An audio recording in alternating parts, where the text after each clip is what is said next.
Welcome to Axxon Mycronic here at Apex 2026. Delighted to be joined by Christian Vega.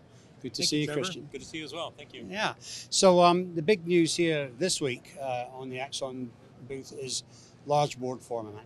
Correct. There's a lot of people out there talking about building large board formats, but you've actually done it, and it's quite a humongous sized board size you have got in there. What size is it? This system will handle a product size of 800 millimeters in X by 600 millimeters in Y. Okay. Okay. Excellent. And what are the key features of it apart from the size? Yeah, so this particular platform, due to its size, we ended up doing a dual drive system on it. So we have dual drive linear motors for the Y-axis and a linear motor for the X-axis. Mm-hmm. This particular system is configured for doing an underfill process.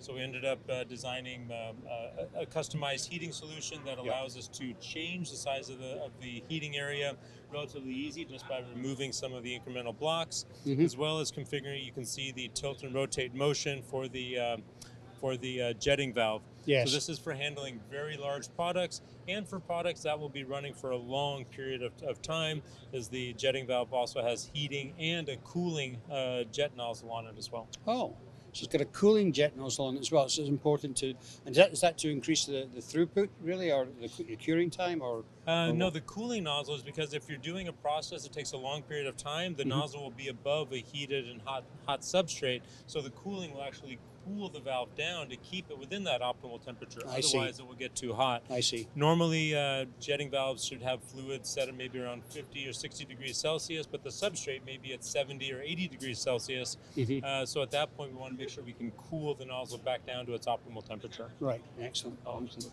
And of course, yeah. So Christian, in addition to the large format for underfill here, you've actually got one for the conformal coating side of the business. So let's go and take a look at that. Great. All right, so Christian, now we're in front of the C50 Pro, which is the large format conformal coating system. Right. Again, of course, a massive board size. It's using, looks like linear motors in here as well. Maybe you can give us a walkthrough on what how the system works and what its different features are. Sure. So yeah, this building on the same we had for the MYD71S for the large format underfill, we also designed a large format conformal coating platform. Mm-hmm. This system has an even larger work area, primarily due to the type of valves that we needed to be using. So this system actually has a work area of 1.1 meters by 630 millimeters on the Y-axis. So a very large product that can be handled here. Yeah. This one also is configured, as you pointed out, with dual drive linear motors on the Y-axis and linear motor on the X-axis. Right, right, okay. And it can handle two-part dispensing.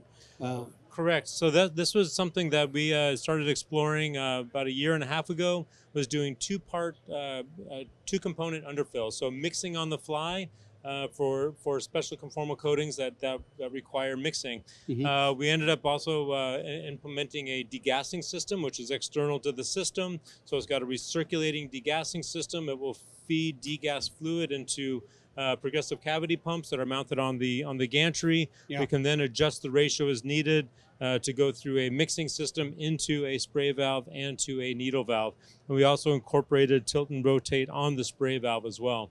So in this solution, we can do on the fly two-part conformal coating, whereas traditionally people would be mixing offline, putting it on the system, and then going with a short pot life, having to clean the valve, etc. Yeah. So this allows you to keep running with two-part component. Two-part component, yeah, mm-hmm. Yeah.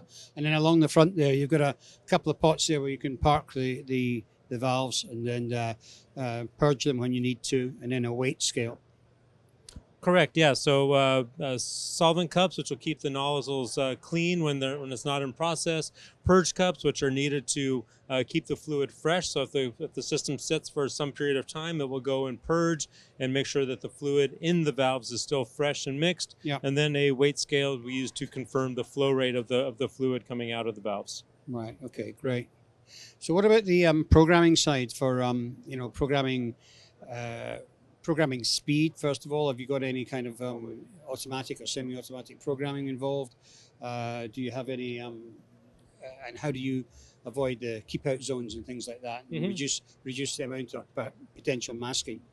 Sure. So our system uses an offline programming system. So we're able to use the onboard camera system. We can scan the entire PCB and get an image of that PCB. Then operators offline or on this system can actually draw on the PCB, and they can identify keep out zones. The system will then mark those as areas not to be conformal coded.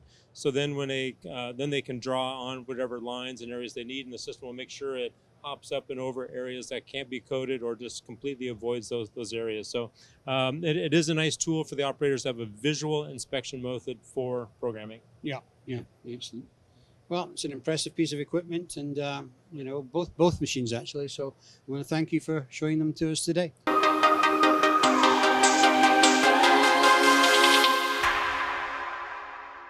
Christian, Axxon's got such a wide range of equipment that you've actually scaled it all down to this model here that we're looking at. So maybe you can go along this line and tell us what each machine does. Sure. So this line represents the full capabilities of Axxon General Dispensing, where we're starting with a underfill system with the MYD platform.